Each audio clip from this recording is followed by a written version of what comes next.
Hi, you are very much welcome to the program Exclusive Personality on Advent Cable Network Nigeria, ACNN Television, reaching you from the nation's capital here in Abuja. Exclusive Personality is a program designed to educate, inform, and transform members of the public through the experiences and achievements of notable personalities who have distinguished themselves in this life through hard work, diligence, and the grace of God. It is also a program designed to treat some topical issues concerning faith, ideologies, and the state of affairs in the polity. Our guest for today is a woman who has drawn experiences from diverse sectors of the public service nationally and internationally. A fellow of Petroleum Training Institutes, former head of service of the Federation Federal Republic of Nigeria, former Minister of Lands, Housing and Urban Development, Federal Republic of Nigeria, a trailblazer, a beacon of hope to both male and female gender, distinguished bureaucrats, an international icon, a jewel of inestimable value, a princess of Bonny Kingdom, an Amazon of Niger Delta, a committed Christian, a proud member and a licensed lay reader of the Anglican Church, a mother, a grandmother, a kingdom financier, and of course, a first-class brain, Dr. Amal Inyingiala Pepple, CFR. You are welcome to the program. Sedate to the College of Further Education, Bath Lane, Newcastle upon Tyne, England, for her A-levels. After her A-levels, she proceeded to the University of Ife in Nigeria, now Obafemi Awolowo University, for university education, where she read political science and graduated with first-class honors. In 1981, she acquired her Master's of Science degree from the School of Oriental and African Studies, University of London, UK. She did her youth service in MBC, Port Harcourt, and then began her working career as a lecturer in political science at the River State College of Education. You're welcome once again to the program, ma. Thank you for having me. Thank you so much. Now, ma, in all this, these things, as we know you, are there things that is not captured that you want the world to know about you? Let's know whom you are, ma. I was a lecturer there. Then from there, I went to do my master's in University of London, School of Oriental and African Studies. Okay. UCL. UCL. University College, London, School of Oriental and African Studies. And then, after a while, of course, I got first-class honors in Ife. Was the first to get it in social sciences, and a lady too. You know, back in the days. Back in those days, 1975, we graduated. You know. The first female. And the first student. Ever. So in 1988, my TV was bad, so I wasn't even watching TV. So one of my friends called me and said, he said, Auntie Ama, they are calling your name on TV. I said, calling my name, what happened? Then she said, I don't even know. So when they were doing the recap of the news, I went to watch, and I saw they made me Deputy Secretary, Constituent Assembly. And that is how I came to Abuja, April 1988, and stayed here ever since. And I must say I'm from the Pericule Royal House of Grand Bonny Kingdom. You know. And I'm also a titled citizen of Bonny Kingdom. In fact, I'm the second vice president of the titled Citizen Assembly of Grand Bonny Kingdom. Very proud one, for that matter. I can see that. And then I came here. We finished the Constituent Assembly. Then they asked us to start the National Assembly. You know, when the coup, they disbanded everything. But in that, after the Constituent Assembly in 1989, they decided to start the National Assembly again. So we started putting all the things that needed to be put in place together at the federal level, training of staff, trying to identify the staff who were before in the National Assembly. And tried to lure them to come back. You know, the way everything went, many of them were not so happy, you know, but eventually we convinced them, they came back. So we started putting the staff together, doing the trainings, both at the national and the state level. And then my boss then left, the secretary, so I was heading the what they call the National Assembly Provisional Office at the time. And that is how we started the National Assembly. I was appointed clerk of Senate, and all the states started their own assemblies. And I mean, you mean from 1999, am I correct? 1989. 89, that you started the National Assembly. Yes, yes. Because the Constituent Assembly ran from 88 to 89. So when we finished, we had to start the National Assembly.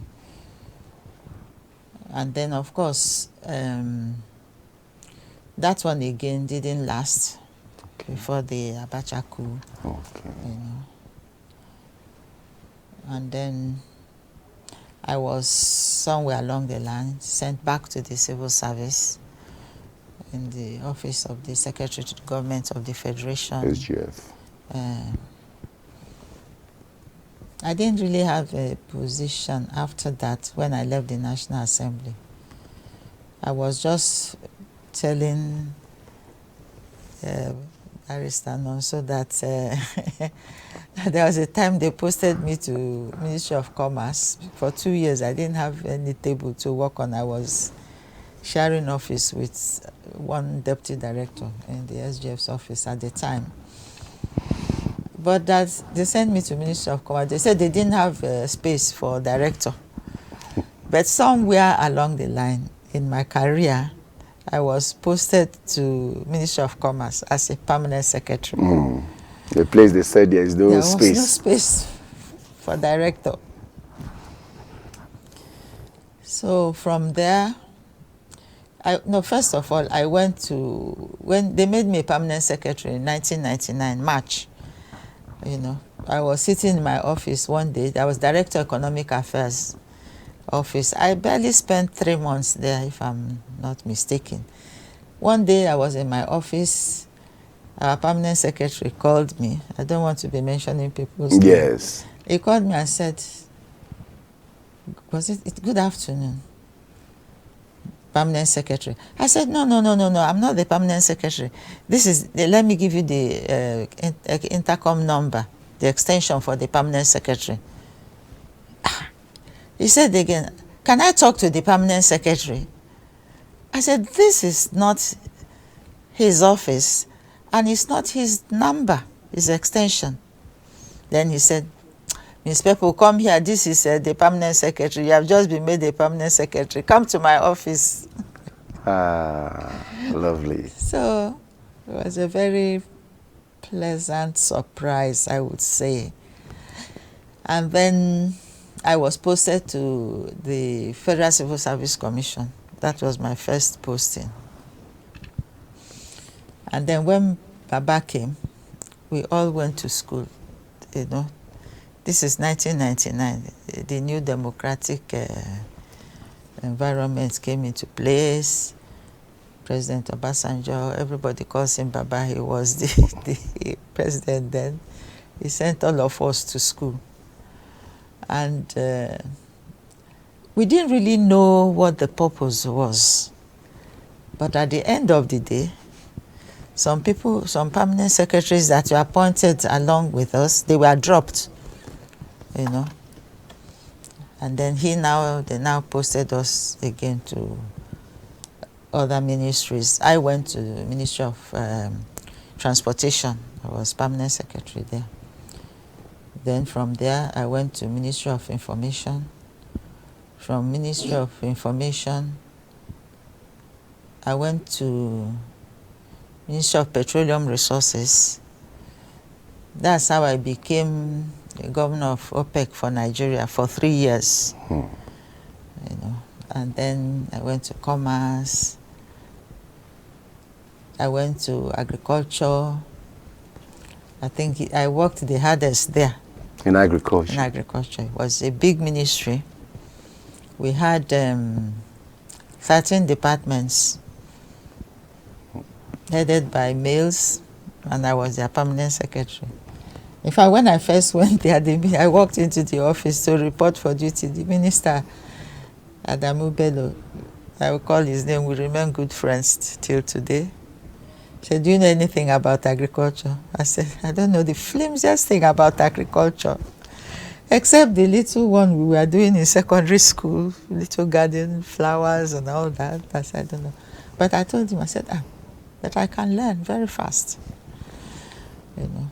So I had to learn the ropes of all the 13 departments under me. And I believe at the time we did a good job. You know, we had all this presidential initiative on rubber, on vegetable oil, on cocoa, on cotton. In fact, at the time, I spent almost 3 years there, and every year we used to have Cocoa Day. So we go to states that produce cocoa. You know, we have a meeting there and we showcase what we do. I think one time we went to Osun State, another time we went to Cross River State. You know, agriculture was really booming at the time, and we knew at that time, and the government knew, that agriculture and housing were the two areas where you can produce a lot of jobs for our youths. You know, even we had a committee then that worked on creating a new generation of farmers, you know, in Nigeria. That unfortunately, I don't know what they did with the report, to encourage young people to go into farming. And the president was very, very interested in mechanizing agriculture, you know, using tractors. In fact, one day we had a meeting and he was asking that, is there no way they can make a machine that makes a yam mold, you know, yam mound, yes, where we plant the yam, that he used to feel sorry for his father.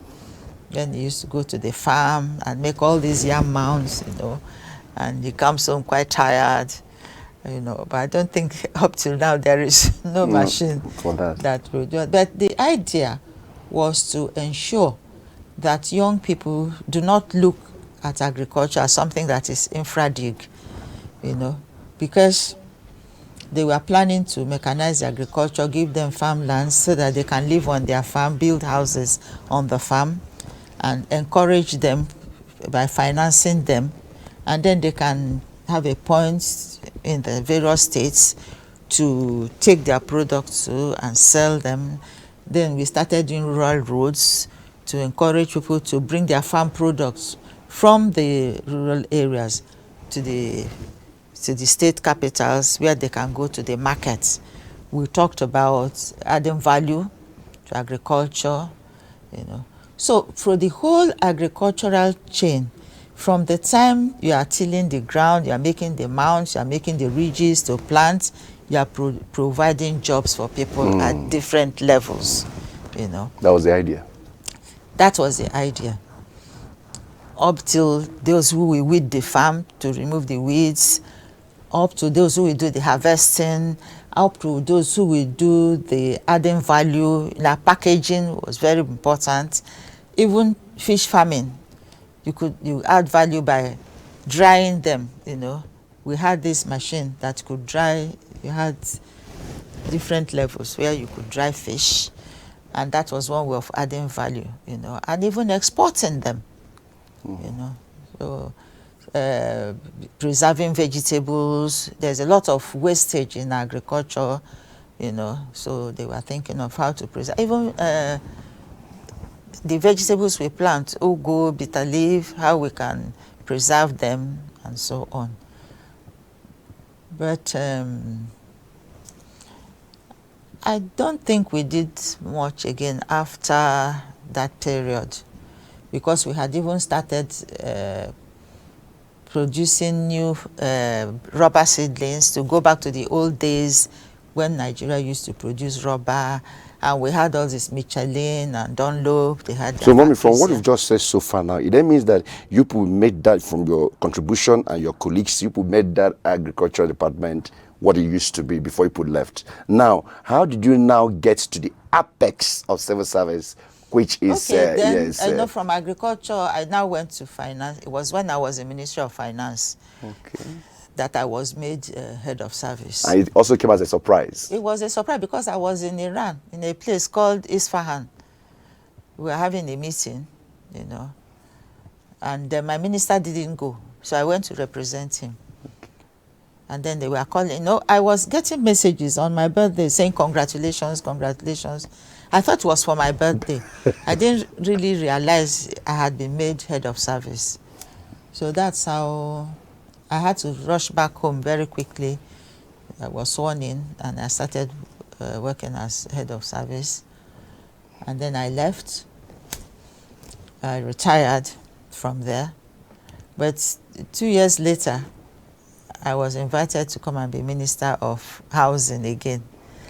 Another environment where we could create massive jobs, you know. From on a building site, you have people, what we call secondary employment. We had the professionals, architects, engineers, and all that. Those are the professionals. We also have the secondary employment, those who sell food, those who sell water, those who carry cement, those who carry blocks, those who carry sand. All those are people that have secondary employment on any building site, and it still happens today. Then you have the masons, the tilers, the people. We shouldn't be going outside Nigeria to go and look for people to do POP for us. Our people will do all those things, you know. So my time in the Ministry of Housing and Lands, Housing and Urban Development, you know, I spent 2 years there. We thank the Lord. Mommy, you can see from what you've just explained, our viewers will understand that indeed, not only that you got to the apex of that civil service, but also we are also called upon to serve as a minister of the Federal Republic. Then, Mommy, you also know that you are still a lay reader of the Anglican Communion. Yes, sir. Now, Mommy, what motivated you? How did you become the lay reader of Anglican Communion and also preacher of the gospel? Well, when I first came here, I told you I'd been a child chorister. So I had my interests, but I wasn't too familiar with the environment. I was just contented, let me put it that way, to go to church and go away. So the period when I didn't have any posting in the civil service, that's when they said they are doing a TEE, theological education by extension, something like that. TEE, yes, that's it. So I joined the class in All Saints then. Zone 5. In Zone 5. I joined the class. And it was in 3 parts, 30 weeks each. But that time, the Bishop, Akiola, was very interested in building, infrastructural development. So even our teacher, the main teacher then, sometimes he won't come, sometimes we are having class. The bishop, we call him, he became primate later on anyway, you know, to go and buy cement, to go and buy snails, and go and buy wood for one construction or the other. Anyway, we finished. We did that. It took us 2 years almost. We finished. And they gave us certificates, you know, that we have done the theological education by extension. So one day, after service, they had announced in the church, All Saints, it was Archbishop Akanya, who was the vicar at All Saints then. They now announced, I think it was like 1995, they announced that they wanted to train, they were short of staff, priests, in the diocese, and they wanted to do training for lay readers. So, me, I've finished church. I was just past one corner. They go my way. Then the Venerable Akanya said, Madam, I'm putting your name for this lay readers course. I said, okay, put my name now. You know, so And that was it. that was it. 18 weeks, I think. Lay readers course we did, you know. So after the TEE, you also did that The course? lay reader, we did the lay readers course, and we were licensed, you know. I was the best in that class. I'm not surprised Yes. when you had the first class. I was the best in our class. Philosophy. So that's how they started. In fact, at that time, they were even teaching us Hausa in the church, saying that if we went to the villages, we should be able to communicate with the people in their own native language. That's why they did. But after some time, they stopped it. Then we are sent to villages, to churches, you read lessons, they will put you to preach and all that. Another day, they now announced that he wanted to see all the lay readers in the diocese. I thought maybe we had done something wrong, you know, for him to send for all of us. So we went, and he told us that he wanted to train priests for the diocese again, because they were also short in that environment. So when he finished, okay. So I raised my hand. I said, my Lord, I know you won't ordain me, but if you allow me, I will join the class so that I can learn more about theology, the Anglican Communion and all that. He said, of course, you can join. So we joined. I joined. I think there are 4 of us, 4 ladies that joined that class. But then I also had another government responsibility. It was the time they were winding down the parties that were created during Abacha's time. So I had the biggest party to wind down the biggest party. So I was traveling all over the country to wind down, take inventory, money, furniture, whatever was left, you know. And then attendance, we used to go, it was 6 months, every Saturday. Okay. Every Saturday for 4 hours, you know. Attendance was 10%. So wherever, I didn't want to lose that 10% for any reason. If I went to Maduguri, because I did go to Maduguri, I did go to Sokoto, I did everywhere, Niger Delta, Cross River, Oyo, River State, we went everywhere. Wherever I was, I must make sure I came back on Saturday to be able to attend the class. And get your 10%. Then get my 10%. That's how we did that one. Then we finished. Just before, okay, then they selected 11 of the my colleagues to priests, the men in our class, to priest them.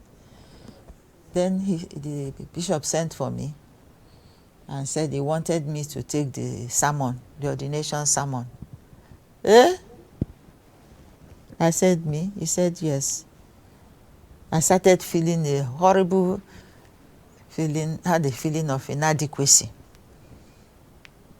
The type that Moses felt when God called him, say he cannot speak. My own was terrible. I was stupid, if I tell you what I did. One day, I carried myself. I went to his office and I said, my Lord, I don't think I can take the sermon. No. You know that feeling of inadequacy and you didn't have confidence in yourself? I said, how can I stand? I didn't tell him this, so I just felt I was too small, you know. How can I stand in the front of the whole church with all the visitors and the priests from the diocese and outside and be giving sermon? Hey! He told me off properly. Said, Amal, you want to teach me how to do my work?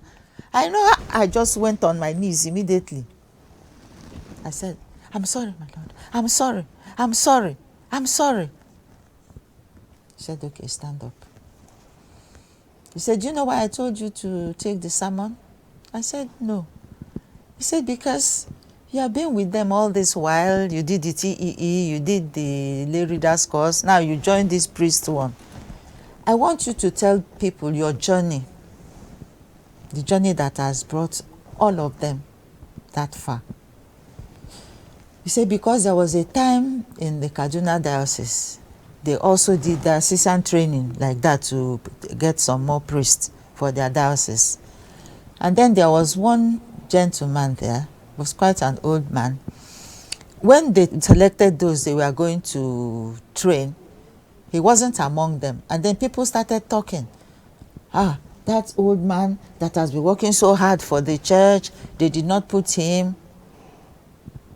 He doesn't want that kind of thing to happen here. So he wants me, in addition to the sermon, to go and tell people the journey that has led us to that stage. That's a very wonderful one. You know. And finally, you did it, Mommy? I did it because we were doing a series then. The week before, I had taken the sermon in All Saints Church, the Holy Spirit Comforts. And I was built to take that sermon too. We didn't know it was going to be ordination service. I was built to take the sermon on that particular ordination service. It wasn't ordination service then. Okay.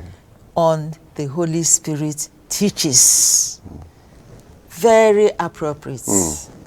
Because the Holy Spirit has taught us, and those my colleagues that were to be ordained, 11 of them, they were now going to go out to go and teach others. Very wonderful. So it was very apt. It wasn't chosen by, he was just on the pulpit for that particular Sunday. Through divine providence. So I took the sermon, and I think it went well. To the glory of God. Mommy, thank you so much. Mommy, looking at all your achievements, both in the ministry as a minister and, of course, the preacher of the gospel. Mommy, can you tell us the secret of your success? That's number one. Two, you have served in all these capacities. How were you able to come out with a clean slate? Oftentimes you hear some directors or PAMSECs or ministers, EFCC dragging them here, people seizing their properties. But Mom, all this while you've retired, you are still serving. How were you able to do it? What has been the secret of your success? I was trained. No embezzlement, no nothing. How were you able to do it? My mom died very early. I was about 9 years old. So we were brought up by my grandmother, basically. And I remember just before I went to Elelewa, they had given us a list of things we needed to get for school.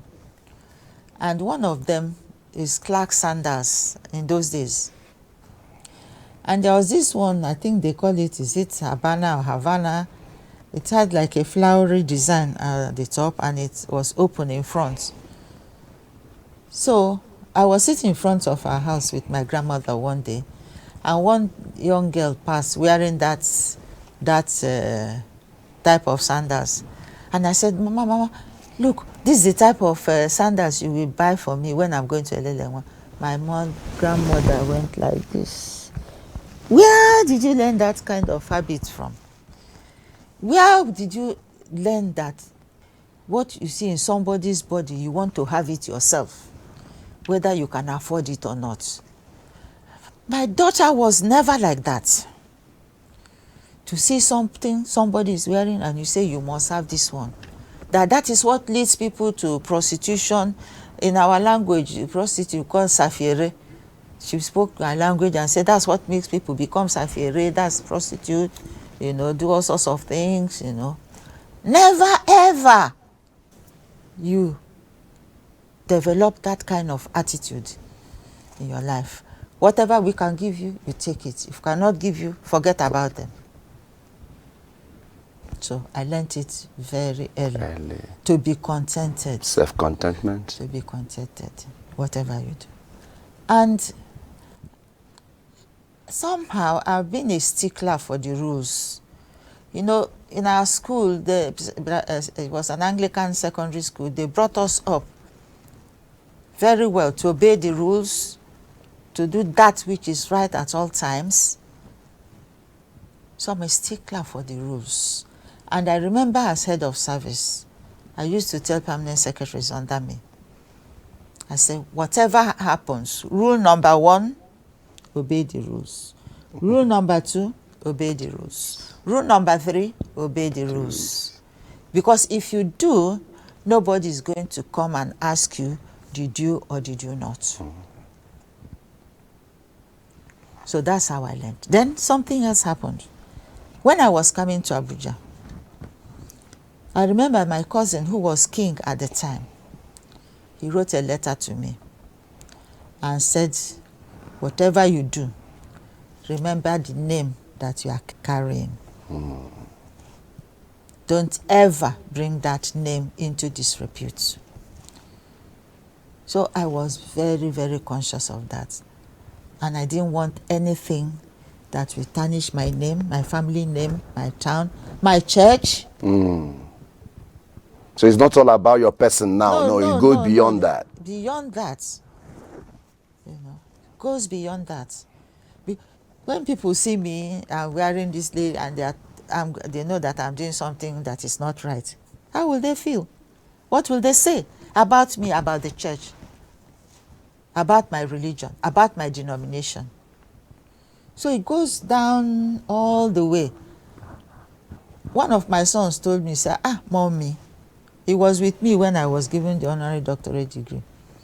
He said, do you know, any office I enter, once I mention your name, free ticket. Yes, he gets anything he wants. Is that not better for me than to yes, to eat? When you finish eating, you fall on the road. And DFCC will be going around Then everywhere. all sorts of names. People, you drive a car. In my house, I have some cars, but I never bought 3 of them. I bought only one Kia. One brown Kia I used. That's the only car I bought with my money. The others were given me. One by my governor when I was made head of service. The other one, there was a gentleman I helped when I was minister. They were going to take his land. I said no. He sold his land. He bought the land properly. He paid. Why do they want to take his land from him? I was going to write a memo to the president and tell him that it is wrong. They are taking me to court, to contempt of court. The lawyer had to plead. So we wrote, and the president approved. They should leave his land for him and take the rest of it that was remaining. I had forgotten. May his soul rest in peace. I had forgotten all about it, what I did. I didn't think I was doing anything out of the ordinary, you know. He now called me. My pretty sister, how are you? I said, I'm fine. He said, please go to my showroom in Abuja and collect a Mercedes-Benz. I said, one name, that is somebody's brother.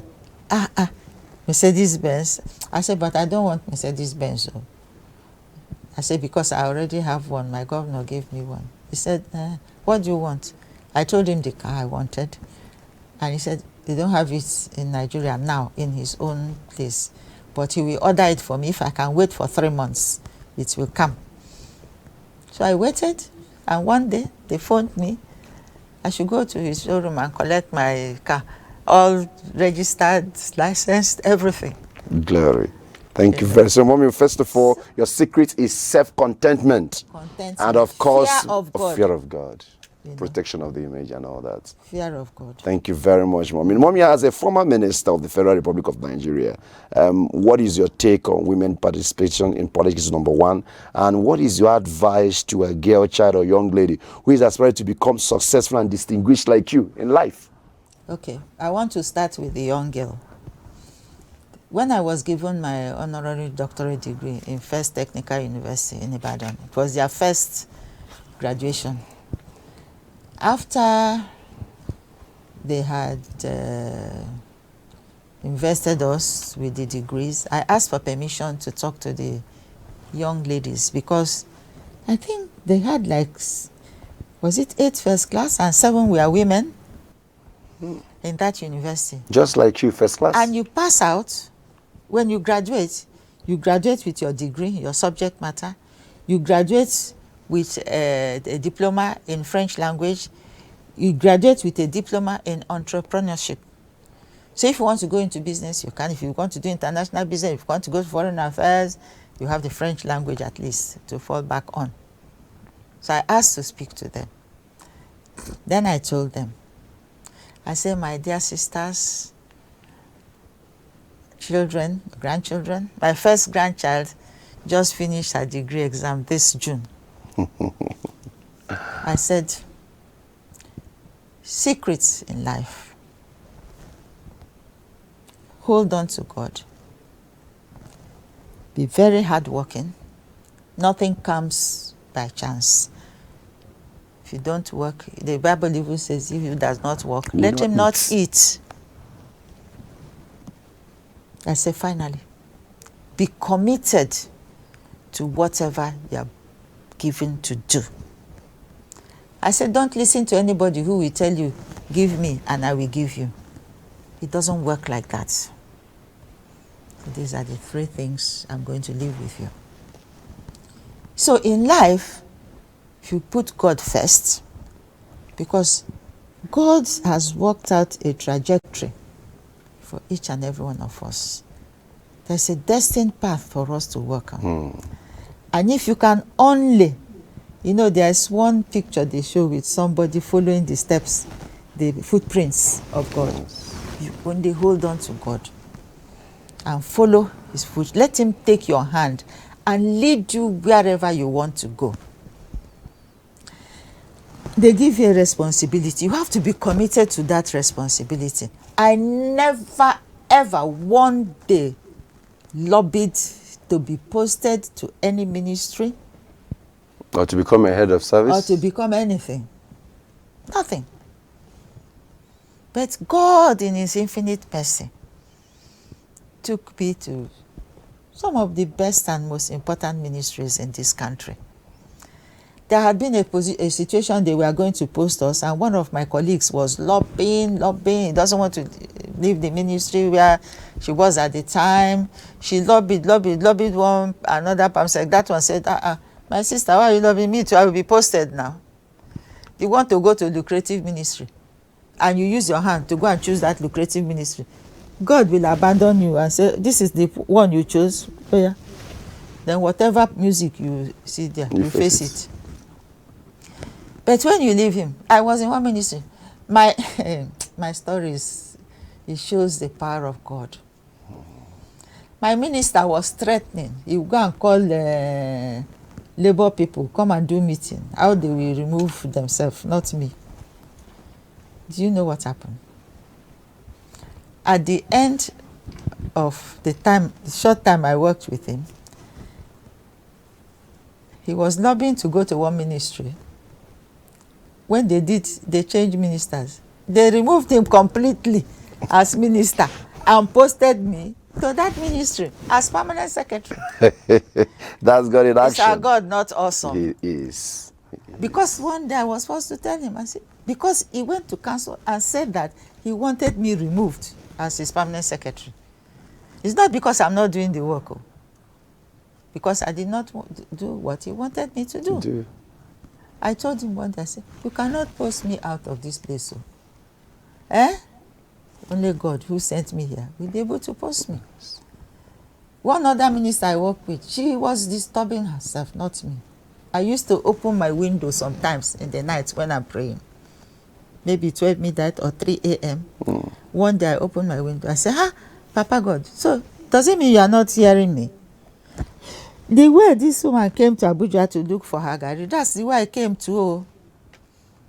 I prayed the prayer of Daniel. And you opened the window so God will hear you. I opened my window. Yes, I said, God, are you not here? Is it because my window is closed?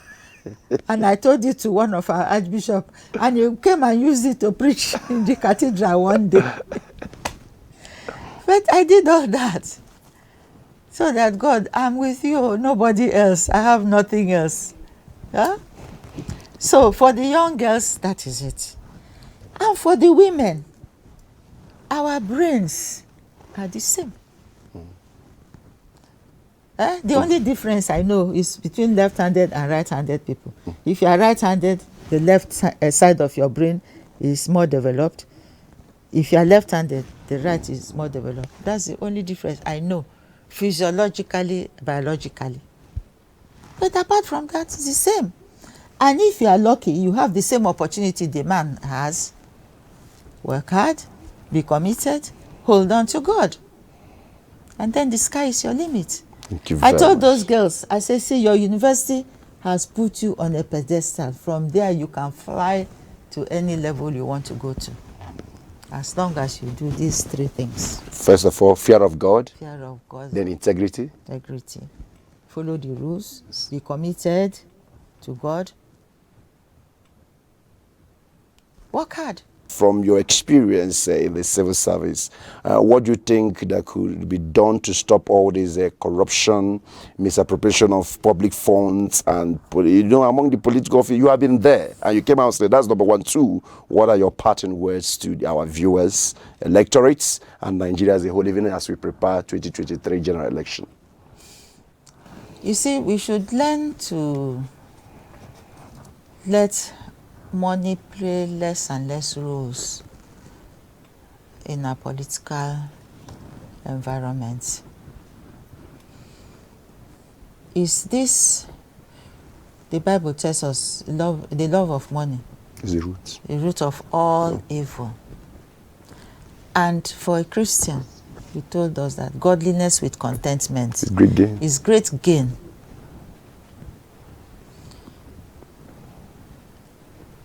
If we can just hold on to those two things, be contented, fear God, whatever you do, say, my Father in heaven, he will not like this. And then you hold yourself back. Try to ensure that our young ones, they have a good education and they are gainfully employed. Because some of them go into all these things because they don't have a job and things like that. But for the civil service, any office where you are working in, the discipline and the lack of corruption should start from the top. Because if you don't do it at the top, Everybody will fall into line. they will fall into line. When I was PAMSEC minister, 8:30 I'm in the office. Who will not copy me? If I look for you as a director and I don't see you,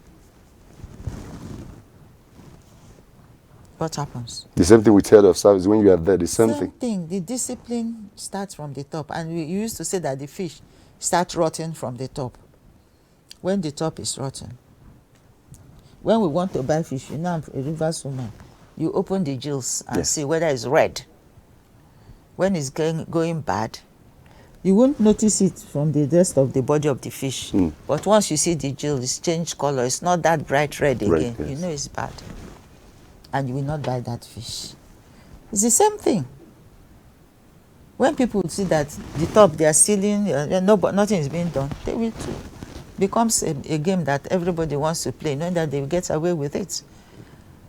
And as we reward, there should be punishment too.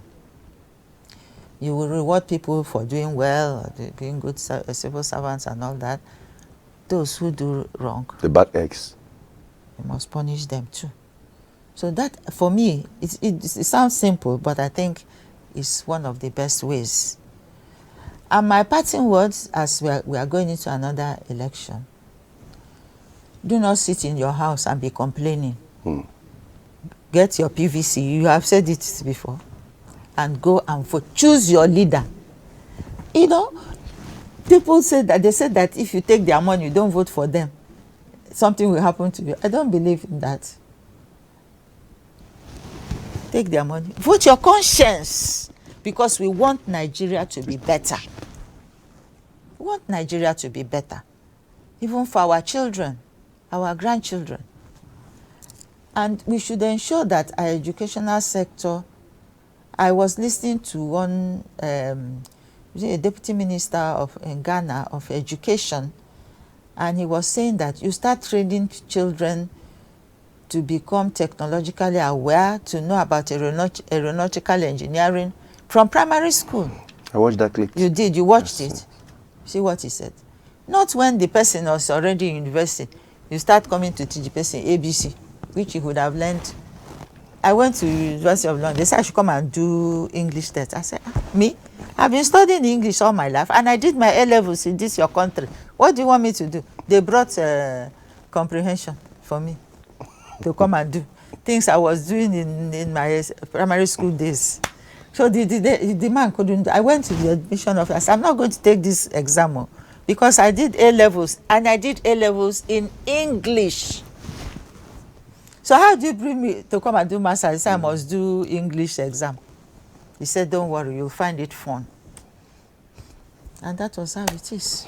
Thank you very much, Mommy. So in all things, you have to be very, very competent in what you are doing. And the advice to the leaders is for us to do that we're supposed to do, perform your civic responsibility, get your PVC in order to be the change you want to see. Mommy, I want to appreciate you for coming. It's been a very interesting conversation. We pray that next time we invite you out of your busy schedule, please find time to oblige us. Definitely. Thank you very much for coming. Thank you for having me. Thank you so much.